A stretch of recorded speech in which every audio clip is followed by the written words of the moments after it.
Hi, അപ്പോൾ നമ്മളിപ്പോൾ ഉള്ളത് തിരുവനന്തപുരം ശ്രീ പത്മനാഭസ്വാമി ക്ഷേത്രത്തിലാണ്. നമുക്ക് ഇവിടുത്തെ കുറേ കാഴ്ചകൾ കാണാം കേട്ടോ. ലോകത്തിൽ തന്നെ ഏറ്റവും കൂടുതൽ നിധിശേഖരമുള്ളൊരു ക്ഷേത്രം ഇതാണ് കേട്ടോ പറയുന്നത്. ഒരു കാലത്ത് വാർത്തകളിലേക്ക് ഒരുപാട് നിറഞ്ഞു നിന്നൊരു ക്ഷേത്രമാണിത്.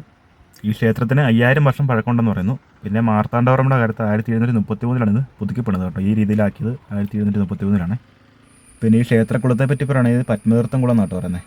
എൻ്റെ കുളത്തിലെ മീനുകളെ കണ്ടോ, സിലോപ്പിയും പിന്നെ കട്ടലേക്ക് ഒരുപാട് നിൽപ്പുണ്ടേ. ആളുകൾ മരലും ഒക്കെ തീനായിട്ട് കൊടുക്കുന്നുണ്ട് ഇതിന്. നോക്കിയിരിക്കാൻ തന്നെ നല്ല രസം കേട്ടോ. അതുകൊണ്ടോ വലിയ കട്ടലേക്ക് പോകുന്നുണ്ടോ. ഈ കുളത്തിന് കടലുമായിട്ട് ബന്ധമുണ്ടെന്നൊക്കെ പറയുന്നുണ്ട് കേട്ടോ. ഈ നിലവറയൊക്കെ തുറന്ന് സ്വർണ്ണമൊക്കെ എടുത്തു കഴിഞ്ഞാൽ കടലിൽ നിന്ന് വെള്ളം കയറി മൂടിപ്പോകുന്നും ഒക്കെ പറയുന്നുണ്ട്. അതുകൊണ്ട് മീനുകളെ നോക്കി നിൽക്കാൻ തന്നെ നല്ല രസം കേട്ടോ. നോക്കി ഈ മീനുകൾക്ക് കൊടുക്കുന്ന തീറ്റ മലരൊക്കെ തിന്നാനായിട്ടേ അവിടെ പാവം വന്നിട്ടുണ്ട്.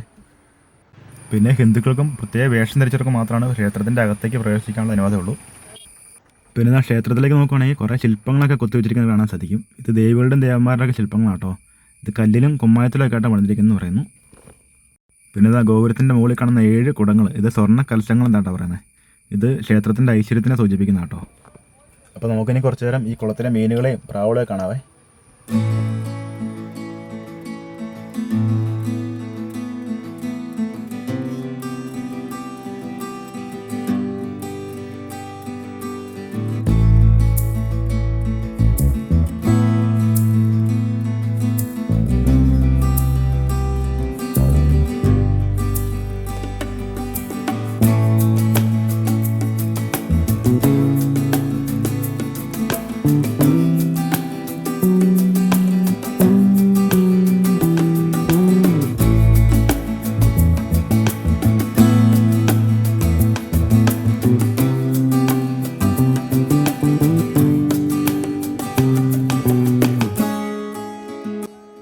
വൈകുന്നേര സമയത്തൊക്കെ ഇവിടെ നിൽക്കാനും ഒക്കെ നല്ല രസമാണ്.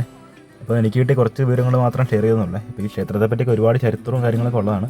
അപ്പോൾ നമുക്ക് മറ്റൊരു വീഡിയോ പിന്നെയും കാണാവേ.